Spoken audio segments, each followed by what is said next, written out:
السلام علیکم ورحمۃ اللہ وبرکاتہ۔ صحافی دکن ٹی وی کے پروگرام نور ہدایت میں آپ کا خیر مقدم ہے۔ آج کا ہمارا ٹاپک ام المؤمنین حضرت صفیہ بنت حی رضی اللہ تعالی عنہا ہے۔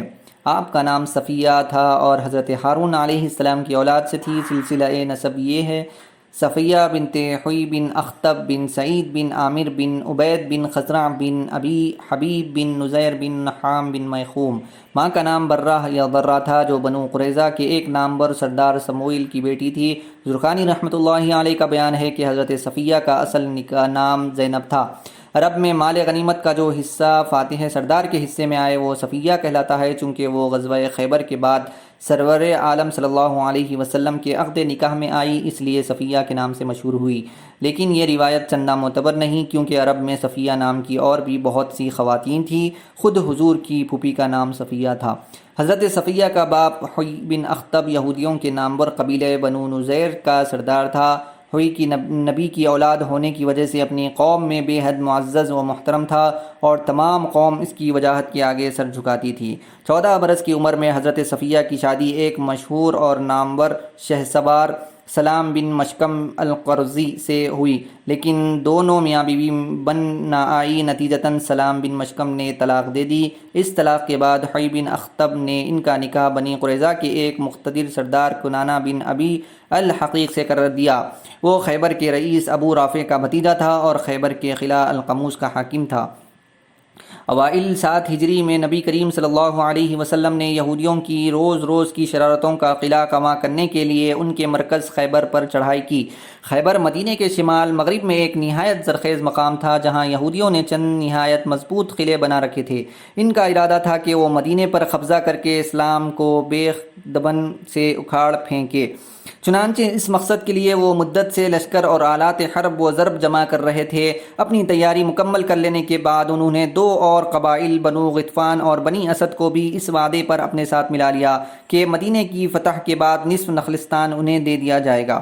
جب نبی کریم صلی اللہ علیہ وسلم کو یہودیوں کی اس تیاری کا علم ہوا تو آپ نے حضرت سبا بن عرفتہ غفاری کو مدینے کا حاکم مقرر کیا اور خود 1400 صحابہ کے ہمراہ خیبر کی طرف روانہ ہوئے۔ منافقوں کے سردار عبداللہ بن ابی نے مسلمانوں کی روانگی کی اطلاع یہودیوں کو دے دی، چنانچہ وہ مقابلے کے لیے تیار ہو کر کھلے میدان میں نکل آئے۔ ان کا خیال تھا کہ مسلمانوں کو خیبر پہنچنے میں کافی دن لگیں گے، لیکن اسلامی لشکر نے حضور اکرم صلی اللہ علیہ وسلم کی زیر قیادت نہایت تیزی سے مسافت طے کی اور دن رات سفر کرتے ہوئے ایک دن صبح کے وقت خیبر کے نواح میں پہنچ گئے۔ انہیں دیکھ کر یہودی ششدر رہ گئے۔ ان کی وہم و گمان میں بھی نہ تھا کہ مسلمان اتنی جلدی آ پہنچیں گے۔ کھلے میدان میں لڑنا انہوں نے مناسب نہ سمجھا اور قلعہ بند ہو کر مسلمانوں پر تیر اور پتھر برسانے لگے۔ مجاہدین اسلام نے نہایت پامردی سے تیروں اور پتھروں کی بوچھڑ کا مقابلہ کیا اور جانبازانہ لڑتے ہوئے یہودیوں کے 3 قلعوں پر قابض ہو گئے۔ یہودیوں کا سب سے مضبوط قلعہ القموس تھا۔ کئی دن گزر گئے لیکن سر توڑ کوششوں کے باوجود یہ قلعہ فتح نہ ہوا۔ آخر ایک دن حضور صلی اللہ علیہ وسلم نے حضرت علی کرم اللہ وجہہ کو بلا بھیجا۔ وہ آشوب چشم کے عارضے میں مبتلا تھے، لیکن نبی کریم صلی اللہ علیہ وسلم کے لعاب دہن کی برکت اور دعا سے انہیں صحت ہو گئی۔ پھر حضور صلی اللہ علیہ وسلم نے علم دے کر انہیں القموس کی تسخیر پر مامور فرمایا۔ القموس کا دفاع مرحب اور حارث 2 یہودیوں سردار کر رہے تھے۔ وہ نامور جنگجو تھے اور ان کی قوت اور شجاعت کی زمانے بھر میں دھوم تھی۔ سب سے پہلے حارث حضرت علی کرم اللہ وجہہ کی سامنے آیا اور فنون جنگ میں اپنی بے مثال مہارت کے باوجود وہ ذوالفقار حیدر کا شکار ہو گیا۔ اس کے بعد اس کا بھائی مرحب غضبناک ہو کر حضرت علی کرم اللہ وجہہ پر جھپٹا، لیکن اس کا حشر بھی اپنے بھائی جیسا ہوا۔ حیدر کرار کی اس عدیم النظیر بہادری سے مسلمانوں میں بے پناہ جوش پیدا ہوا اور انہوں نے تکبیر کے فلک شگاف نعرے لگاتے ہوئے پوری قوت سے یہودیوں پر حملہ کیا۔ یہودی سراسیمہ ہو کر قلعے کے اندر گھس گئے۔ حیدر کرار نے جوش شجاعت میں قلعہ القموس کی پھاٹک کو زور سے ہلایا اور پھر اسے اکھاڑ کر پر سے پھینک دیا۔ اب مسلمان قلعے کے اندر گھس گئے اور یہودیوں کو اپنی تلوار پر رکھ لیا۔ انہوں نے بہت جلد ہتھیار پھینک دیے اور عاجزی کے ساتھ صلح کے طالب ہوئے۔ رحمت للعالمین صلی اللہ علیہ وسلم نے ان پر رحم فرمایا اور اس شرط پر صلح کر لی کہ زمین انہی کے پاس رہے۔ البتہ پیداوار کا نصف حصہ وہ مسلمانوں کو دیں گے۔ جنگ خیبر میں 93 یہودی مارے گئے اور 15 مسلمان شہید ہوئے۔ یہ لڑائی یہودیوں کے لیے نہایت تباہ کن ثابت ہوئی۔ ان کی کئی نامور بہادر اور سردار اس لڑائی میں مارے گئے۔ حضرت صفیہ کے خاندان کے سارے افراد میدان جنگ میں کام آئے یا جنگی قیدی بنا لیے گئے۔ مقتولوں میں ان کے باپ، بھائی اور شوہر بھی تھے۔ اس طرح وہ نہایت قابل رحم حالت میں تھی۔ جنگ کے بعد تمام قیدی اور مال غنیمت ایک جگہ جمع کیے گئے۔ سیدنا بلال حبشی رضی اللہ تعالی عنہ حضرت صفیہ اور ان کے رشتے کی ایک بہن کو پکڑ لائے۔ راستے میں یہودی مقتولین کی لاشیں خاک و خون میں لتھڑی پڑی تھی۔ ان میں حضرت صفیہ کے محبوب والد، بھائی اور شوہر کی لاشیں بھی تھیں اور خاندان کے بعض دوسرے بزرگ بھی کٹے پڑے تھے۔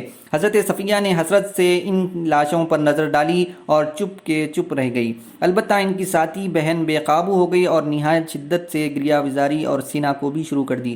جب حضرت بلال نے انہیں نبی کریم صلی اللہ علیہ وسلم کی خدمت میں پیش کیا تو سرور کائنات صلی اللہ علیہ وسلم اس عورت کی گریہ وزاری سے متاثر ہوئے۔ بی بی صفیہ تو خاموشی سے ایک طرف بیٹھ گئی اور اس عورت کو حضور نے دوسری طرف لے جانے کا حکم دیا۔ پھر بلال سے مخاطب ہو کر فرمایا، بلال، تمہارے دل میں رحم نہیں ہے کہ ان عورتوں کو اس راستے سے لائے جہاں ان کے باپ اور بھائی خاک و خون میں لتھڑے پڑے ہیں۔ جب مال غنیمت کی تقسیم ہونے لگی تو حضرت دحیہ کلبی نے حضرت صفیہ کو اپنے لیے پسند فرمایا۔ چونکہ وہ تمام اسیران جنگ میں ذی وقعت تھی، اس لیے بعض صحابہ نے عرض کیا، یا رسول اللہ، صفیہ بن قریظہ اور بنو نذیر کی رئیسہ ہے، خاندانی وقار اس کے بشر سے عیاں ہے، وہ ہمارے سردار یعنی سرور دو عالم صلی اللہ علیہ وسلم کے لیے موضوع ہیں۔ حضور نے یہ مشورہ قبول فرما لیا۔ دحیہ کلبی کو دوسری لونڈی عطا فرما کر حضرت صفیہ کو آزاد کر دیا اور انہیں یہ اختیار دیا کہ چاہے وہ اپنے گھر چلی جائے یا پسند کرے تو آپ کے نکاح میں آ جائے۔ حضرت صفیہ نے حضور کے نکاح میں آنا پسند کیا اور ان کے حسب منشا حضور نے ان سے نکاح کر لیا۔ صحابہ کے مقام پر رسم عروسی ادا کی گئی اور وہیں دعوت ولیمہ بھی ہوئی۔ صحابہ سے چلتے وقت حضور نے انہیں خود اپنے اونٹ پر سوار فرمایا اور خود اپنی عبا سے ان پر پردہ کیا۔ حضرت صفیہ کی عمر اس وقت 17 برس کی تھی۔ اس نکاح کے بعد یہودی پھر مسلمانوں کے خلاف کسی لڑائی میں شریک نہیں ہوئے۔ مدینہ پہنچ کر حضرت صفیہ کو حضور نے حارث بن نعمان انصاری کے مکان پر اتارا۔ ان کے حسن و جمال کا شہرہ سن کر انصار کی عورتیں اور دوسری ازواج مطہرات انہیں دیکھنے آئیں۔ جب دیکھ کر جانے لگی تو حضور نے ان کے پیچھے چلے اور حضرت عائشہ صدیقہ سے پوچھا، عائشہ، تم نے اس کو کیسا پایا؟ جواب دیا، یہودیہ۔ حضور نے فرمایا، یہ نہ کہو وہ مسلمان ہو گئی اور اس کا اسلام اچھا اور بہتر ہے۔ حضرت صفیہ کے چہرے پر چند ابھرے ہوئے نشانات تھے۔ حضور نے ان سے پوچھا کہ یہ کیسے نشانات ہے؟ حضرت صفیہ نے عرض کیا کہ میں نے ایک رات خواب میں دیکھا کہ آسمان سے چاند ٹوٹا اور میری گود میں آ گرا۔ میں نے یہ خواب اپنے باپ کو سنایا جس سے وہ سخت غضبناک ہوا اور اتنی زور سے میرے منہ پر تھپڑ مارا کہ چہرے پر اس کی انگلیوں کے نشانات ابھر آئے۔ پھر اس نے کہا، کیا تو ملکہ عرب بننے کی خواب دیکھتی ہے؟ حضرت صفیہ نہایت حلیم الطبع، خلیق، کشادہ دل اور صابر تھی۔ جب وہ ام المؤمنین کی حیثیت سے مدینہ تشریف لائی اور حضرت فاطمۃ الزہرا رضی اللہ تعالی عنہا انہیں دیکھی آئی تو انہوں نے اپنے بیش خدمت طلائی جھمکے اپنے کانوں سے اتار کر حضرت فاطمۃ الزہرا کو دے دیے اور ان کی ساتھی خواتین کو بھی کوئی نہ کوئی زیور دیا۔ جب انہیں بہت عزیز رکھتے تھے، حضور صلی اللہ علیہ وسلم انہیں بہت عزیز رکھتے تھے، ان کی دل جوئی کا بہت خیال رکھتے تھے۔ ایک بار سفر میں ازواج ساتھ تھی، اتفاق سے حضرت صفیہ کا اونٹ بیمار ہو گیا، وہ بہت غمگین اور پریشان ہوئی۔ حضور نے خود تشریف لا کر ان کی دل جوئی کی اور حضرت زینب بنت جہش سے فرمایا، زینب، تم صفیہ کو ایک اونٹ دے دو۔ حضرت زینب بہت سخی اور بامروت تھی، لیکن نامعلوم کیوں ان کی زبان سے نکل گیا، یا رسول اللہ، کیا میں اس یہودیہ کو اپنا اونٹ دے دوں؟ یہ کلمہ رسول کریم صلی اللہ علیہ وسلم کو پسند نہ آیا اور آپ نے 2-3 ماہ تک حضرت زینب سے کلام تک نہ کیا۔ پھر حضرت عائشہ نے بمشکل ان کا قصور معاف کرایا۔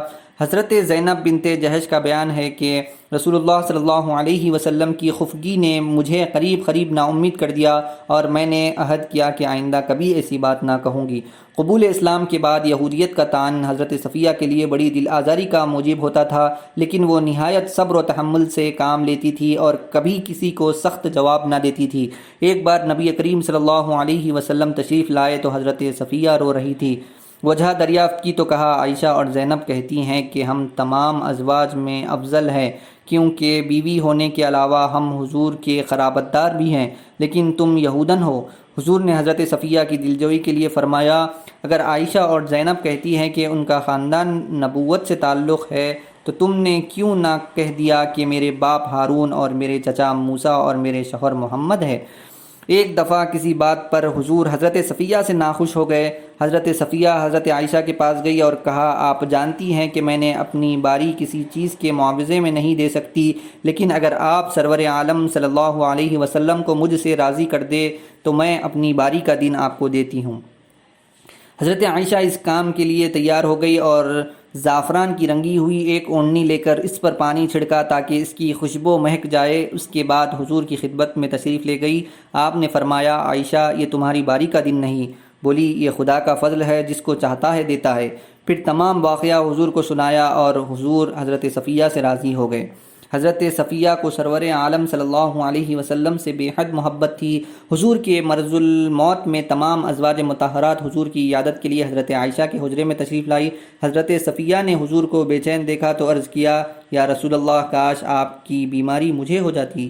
دوسرے ازواج نے ان کی طرف دیکھا تو حضور نے فرمایا، واللہ وہ سچی ہے، یعنی ان کا اظہار عقیدت نمائشی نہیں بلکہ سچے دل سے وہ بھی چاہتی ہے۔ حضرت عائشہ کا بیان ہے کہ میں نے کوئی عورت صفیہ سے اچھا کھانا پکانے والی نہیں دیکھی۔ حضرت عمر فاروق کے زمانہ خلافت میں حضرت صفیہ کی ایک لونڈی امیر المؤمنین سے شکایت کی کہ ام المؤمنین، میں ابھی تک یہودیت کی بو پائی جاتی ہے، کیونکہ وہ اب بھی ہفتہ کو اچھا سمجھتی ہے اور یہودیوں سے دلی لگاؤ رکھتی ہے۔ حضرت عمر تحقیق احوال کے لیے خود ام المؤمنین صفیہ کے پاس تشریف لے گئے۔ انہوں نے جواب دیا، جب سے خدا نے مجھے ہفتے کے بدلے جمعہ عنایت فرمایا تو ہفتے کو دوست رکھنے کی ضرورت نہیں رہی۔ ہاں، یہودیوں سے بے شک مجھے لگاؤ ہے کہ وہ میرے قرابت دار ہیں اور مجھے صلہ رحم کا خیال رکھنا پڑتا ہے۔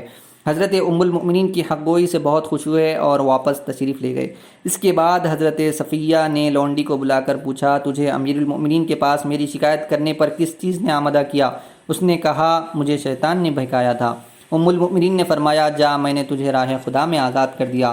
علم و فضل میں بھی حضرت صفیہ کا مرتبہ بہت بلند تھا۔ کوفہ کی عورتیں اکثر ان کے پاس مسائل دریافت کرنے آتی تھی۔ امام زین العابدین رضی اللہ تعالی عنہ، اسحاق بن عبداللہ، یزید بن معتب اور مسلم بن صفوان نے چند احادیث بھی حضرت صفیہ کی زبانی بیان کی ہے۔ بے حد دردمند تھی۔ جب 35 ہجری میں خلیفہ سوم حضرت عثمان ذو النورین رضی اللہ تعالی عنہ کے مکان کا مفسدوں نے محاصرہ کر لیا تو ان کو بہت رنج ہوا۔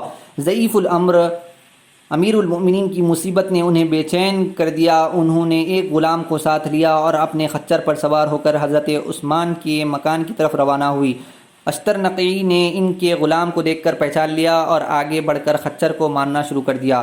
چونکہ حالات بگڑے ہوئے تھے، اشترنقی کے مقابلے میں کامیابی مشکل تھی، اس لیے وہ مصلحتاً واپس چلی گئی اور حضرت امام حسن بن علی مرتضیٰ رضی اللہ تعالی عنہما کے ہاتھ حضرت عثمان کو کھانا بھیجا۔ حضرت صفیہ نے رمضان المبارک 50 ہجری میں 60 سال کی عمر میں وفات پائی، جنت البقیع میں دفن ہوئی۔ انہوں نے اپنا ذاتی مکان اپنی زندگی ہی میں راہ خدا میں دے دیا تھا، البتہ ترکے میں 1 لاکھ درہم نقد چھوڑے اور اس کے 1/3 کی وصیت اپنے یہودی بھانجے کے لیے کی۔ لوگوں نے اس کا حصہ دینے میں تعمل کیا۔ حضرت عائشہ نے سنا تو کہلا بھیجا، لوگو اللہ سے ڈرو اور صفیہ کی وصیت پوری کرو۔ ان کے ارشاد کے مطابق وصیت کی تعمیل کر دی گئی، رضی اللہ تعالی عنہا۔